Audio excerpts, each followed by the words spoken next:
निश्चिंत भाव आज आम अंचल एक दुखद विषय स्वर्गत बसंत नायक आज देहांत हो जाइए। से थिले आम जन अंचल जड़े विशिष्ट राजनीतिज्ञ विशिष्ट साहित्यिक गाल्पिक तथा पालियाबिंदा पंचायत पूर्वतन सरपंच समाजसेवी तांको समय पालिया ग्राम पंचायत विभिन्न प्रकार उन्नतिकरण काम होइछि। आज आम हराई निश्चिंत भाव समस्ते सारा अंचलवासी मिरमाण हो पड़ी। मु आशा करी भगवान तांकर आत्मा को सद्गति दियंतु एवं तांको परिवार को प्रभु जगन्नाथ सहाय हंतु। विपद समय दुख समय तांको परिवार को निश्चिंत भाव में प्रभु जगन्नाथ सहाय हेबे।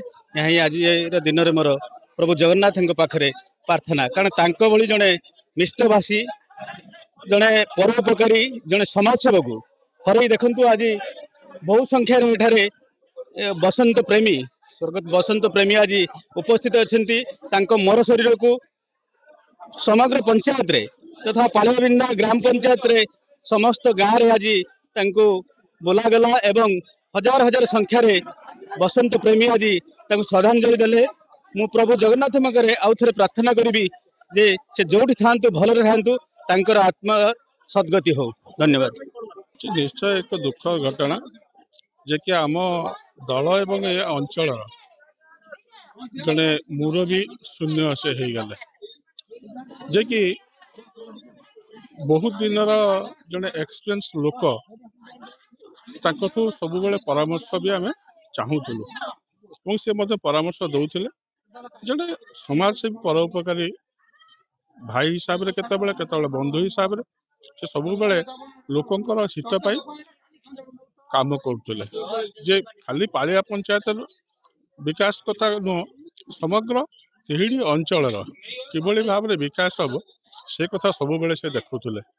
जड़े मुरबी आम ठारू चिर विदाय नहीं पड़ेले जहाँकि विजु जनता दल पाई अपूर्ण क्षति घटिला एवं जड़े मुरबी शून्य हिसाब से आम बर्तमान जो मुरबी हरई बसिलु। निश्चय भगवान सांगे अच्छा भगवान समस्त शोक संतप्त परिवार वर्ग सहित सब बेले रही आम अच्छु ये अंचलवासी अच्छा भगवान सहित अच्छा। निश्चय भगवान सहाय हे एवं आपण माध्यम मु प्रार्थना करुच्ची अमर आत्मार सद्गति हो एवं परिवार वर्ग को सहाय हो। जय जगन्नाथ।